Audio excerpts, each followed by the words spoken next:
Thank you very much. Thank you, Mike, great Vice President. I'm truly honored to be here at the very first White House Conference on American History, so important. Our mission is to defend the legacy of America's founding, the virtue of America's heroes, and the nobility of the American character. We must clear away the twisted web of lies in our schools and classrooms and teach our children the magnificent truth about our country. We want our sons and daughters to know that they are the citizens of the most exceptional nation in the history of the world.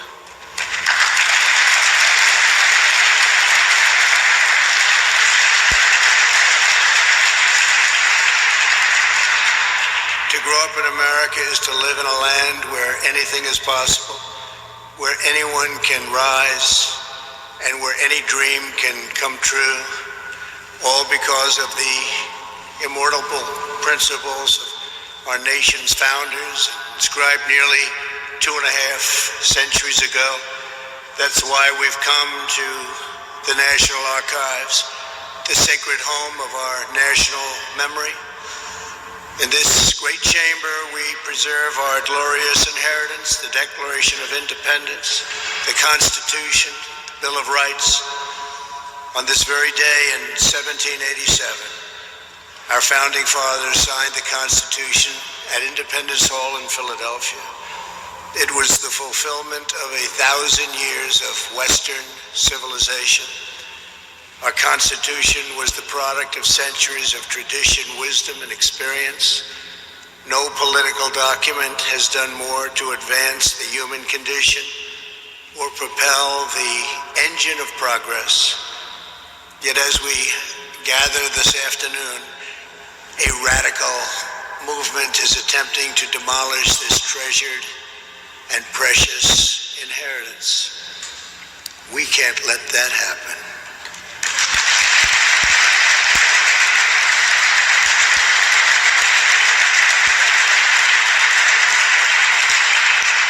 Left-wing mobs have torn down statues of our founders, desecrated our memorials, and carried out a campaign of violence and anarchy. Far-left demonstrators have chanted the words, "America was never great."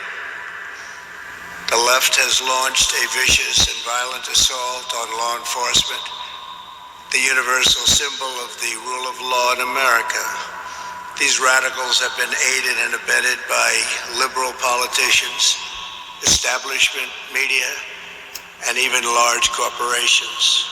Whether it is the mob on the street or the cancel culture in the boardroom, the goal is the same: to silence dissent, to scare you out of speaking the truth, and to bully Americans into abandoning their values, their heritage, and their very way of life. We are here today to declare that we will never submit to tyranny. We will reclaim our history and our country for citizens of every race, color, religion, and creed. The radicals burning American flags want to burn down the principles enshrined in our founding documents, including the bedrock principle of equal justice under law. In order to radically transform America, they must first cause Americans to lose confidence in who we are, where we came from, and what we believe. As I said at Mount Rushmore, which they would love to rip down and rip it down fast, that's never going to happen. 2 months ago, the left-wing cultural revolution was designed to overthrow the American Revolution.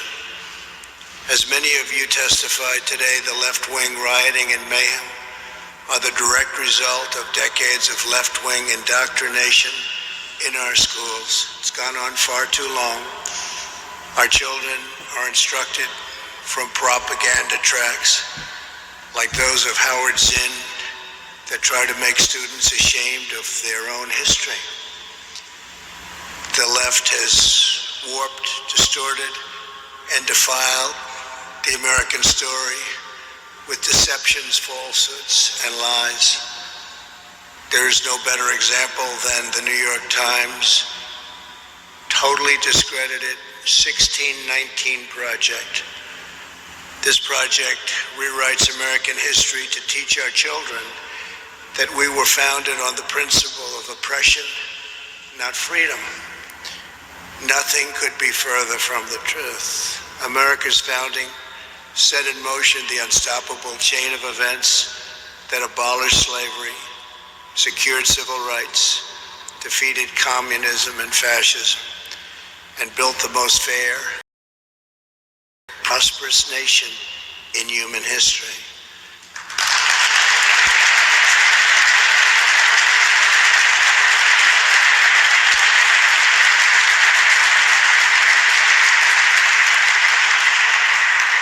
The narratives about America being pushed by the far left and being chanted in the streets bear a striking resemblance to the anti-American propaganda of our adversaries, because both groups want to see America weakened, derided, and totally diminished. Students in our universities are inundated with critical race theory.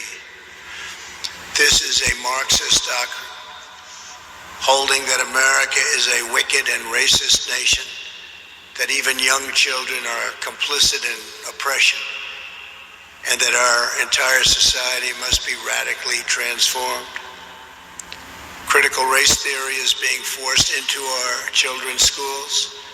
It's being imposed into workplace trainings, and it's being deployed to rip apart friends, neighbors, and families. A perfect example of critical race theory was recently published by the Smithsonian Institution. This document alleged that concepts such as hard work, rational thinking, and the nuclear family and belief in God were not values that unite all Americans, but were instead aspects of whiteness.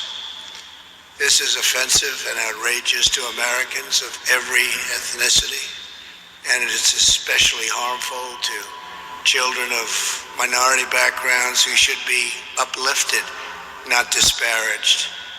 Teaching this horrible doctrine to our children is a form of child abuse in the truest sense of those words. For many years now, the radicals have mistaken Americans' silence for weakness, but they're wrong. There is no more powerful force than a parent's love for their children, and patriotic moms and dads are going to demand that their children are no longer fed hateful lies about this country. American parents are not going to accept indoctrination in our schools, cancel culture in our work, or the repression of traditional faith, culture, and values in the public square. Thank you very much. We embrace the vision of Martin Luther King, where children are not judged by the color of their skin, but by the content of their character. The left is attempting to destroy that beautiful vision and divide Americans by race in the service of political power. By viewing every issue through the lens of race, they want to impose a new segregation, and we must not allow that to happen.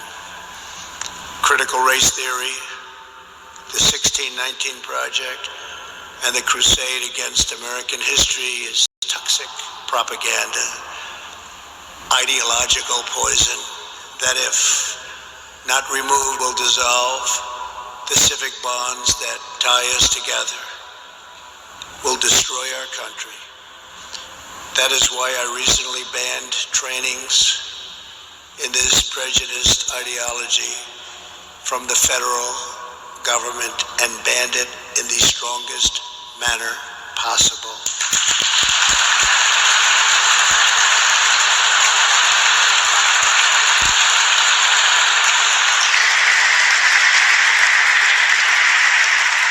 The only path to national unity is through our shared identity as Americans. That is why it is so urgent that we finally restore patriotic education to our schools. Under our leadership, the National Endowment for the Humanities has awarded a grant to support the development of a pro-American curriculum that celebrates the truth about our nation's great history.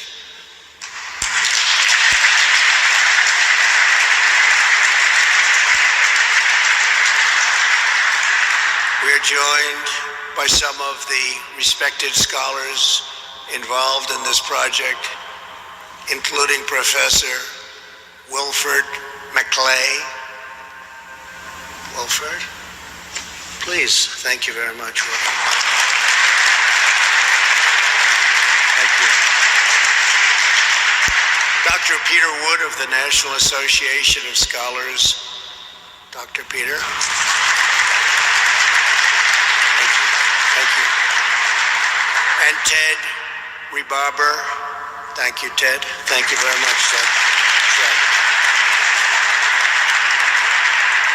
Today, I'm also pleased to announce that I will soon sign an executive order establishing a national commission to promote patriotic education. It will be called the 1776 Commission.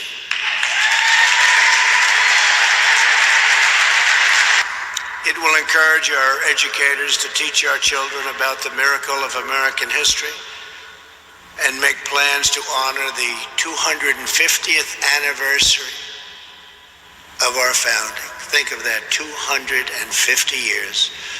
Recently, I also signed an executive order to establish the National Garden of American Heroes, a vast outdoor park that will feature the statues of the greatest Americans who have ever lived. Today, I'm announcing a new name for inclusion. One of the 56 signers of the Declaration of Independence was a patriot from Delaware.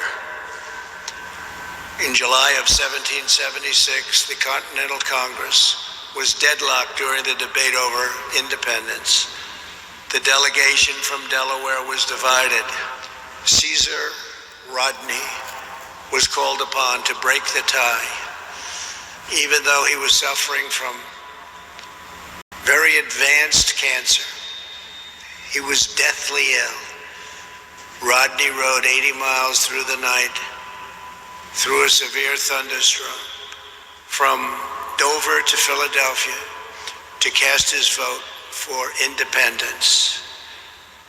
For nearly a century, a statue of one of Delaware's most beloved citizens stood in Rodney Square, right in the heart of Wilmington. But this past June, Caesar Rodney's statue was ordered removed by the mayor and local politicians as part of a radical purge of America's founding generation.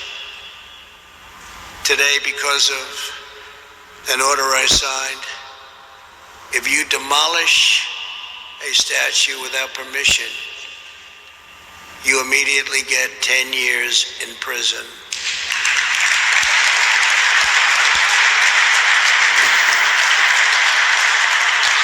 Amen.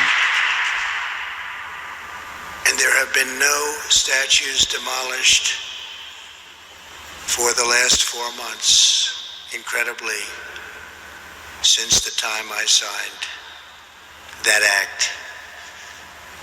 Joe Biden said nothing as to his home state's history and the fact that it was dismantled and dismembered and a founding father statue was removed.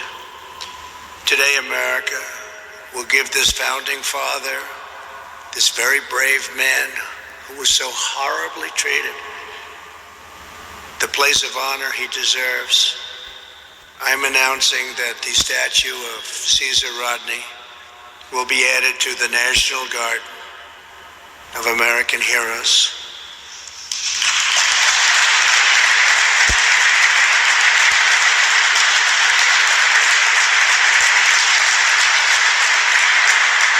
From Washington to Lincoln, from Jefferson to King, America has been home to some of the most incredible people who have ever lived.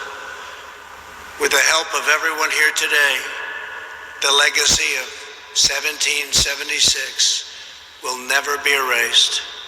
Our heroes will never be forgotten.